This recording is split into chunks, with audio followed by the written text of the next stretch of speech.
சாய் பக்தர்களுக்கு என் அன்பு வணக்கங்கள். ஓம் சாய்ராம். என் அன்பு குழந்தையே, சில நேரங்களில் கடவுள் தன் பக்தனுக்கு பக்தியை சோதிக்கின்றான். ஒவ்வொரு சோதனையிலும் பக்தன் கடவுளை நெருங்குகிறான். எதையும் புரியாத பக்தர்கள் கடவுளை திட்டியும் அவரை விட்டு விலகவும் நினைக்கிறார்கள். அந்த கடவுளும் உங்களுடன் சேர்ந்து போராடுகிறார்கள். நீங்கள் செய்யும் தப்பினாலே உங்கள் வாழ்க்கை இவ்வளவு மோசமாக அமைந்திருக்கிறது. நீங்கள் செய்யும் புண்ணியத்தினால் உங்கள் வாழ்க்கை மிகவும் அழகாக மாறும்.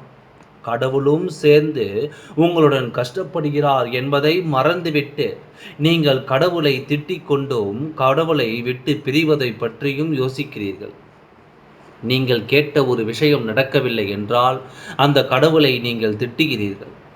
உங்களை பற்றியும் யோசித்து இருக்கிறீர்களா? இல்லை, கர்மா என்ன செய்கிறதோ அதுதான் உன் வாழ்க்கை நடக்கின்றது. கர்மா என்று உங்களை விட்டு விலகுமோ அங்குதான் உங்கள் வாழ்க்கையும் அழகாகவும் நல்ல வளமாகவும் இருக்கும்.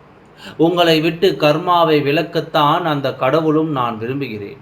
நீங்கள் எல்லாம் நினைப்பது என்ன? கடவுள் நினைத்தால் அந்த கர்மாவை விட்டு எரிந்துவிட முடியாதா என்று நீ செய்த தப்புக்கு நீ பலன் தர வேண்டும். நீ தெரிந்தோ தெரியாமலோ செய்தாலும் அது தப்பு தானே.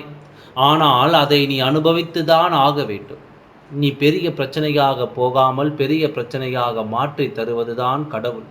நீ கும்பிடும்போது அந்த சக்தியானது அது பிரச்சனையை சிறிதாக்கி சீக்கிரத்தில் உன் கர்மாவை முடிய வைக்கும்.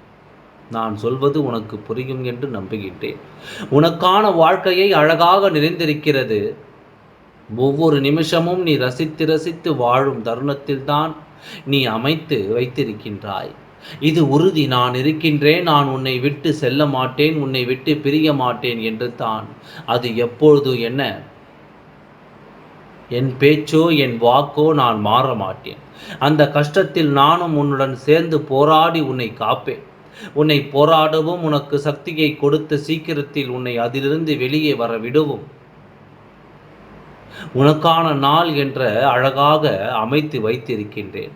நல்லது நடக்கப் போகிறது. ஷீரடியிலிருந்து நான் உனக்கு இந்த வார்த்தையை கொடுத்திருக்கின்றேன். உன் கர்மாவானது உன்னை விட்டு விலகும். சந்தோஷமானது உன்னை நெருங்கும். எந்த ஒரு பயமும் வேண்டாம். நான் கேட்பது நம்பிக்கையும் பொறுமையும். வாழ்வில் எல்லா வளமும் பெற்று சந்தோஷமாக இருப்பாய். தீர்க்காயுளுடன் சந்தோஷமாக இருப்பாய். எதையும் நினைத்து கவலைப்படாதே. சந்தோஷமாக இரு. எப்பொழுதும் உன் கூடவே நான் இருக்கின்றேன். ஓம் சாய்ராம். நன்றி, வணக்கம்.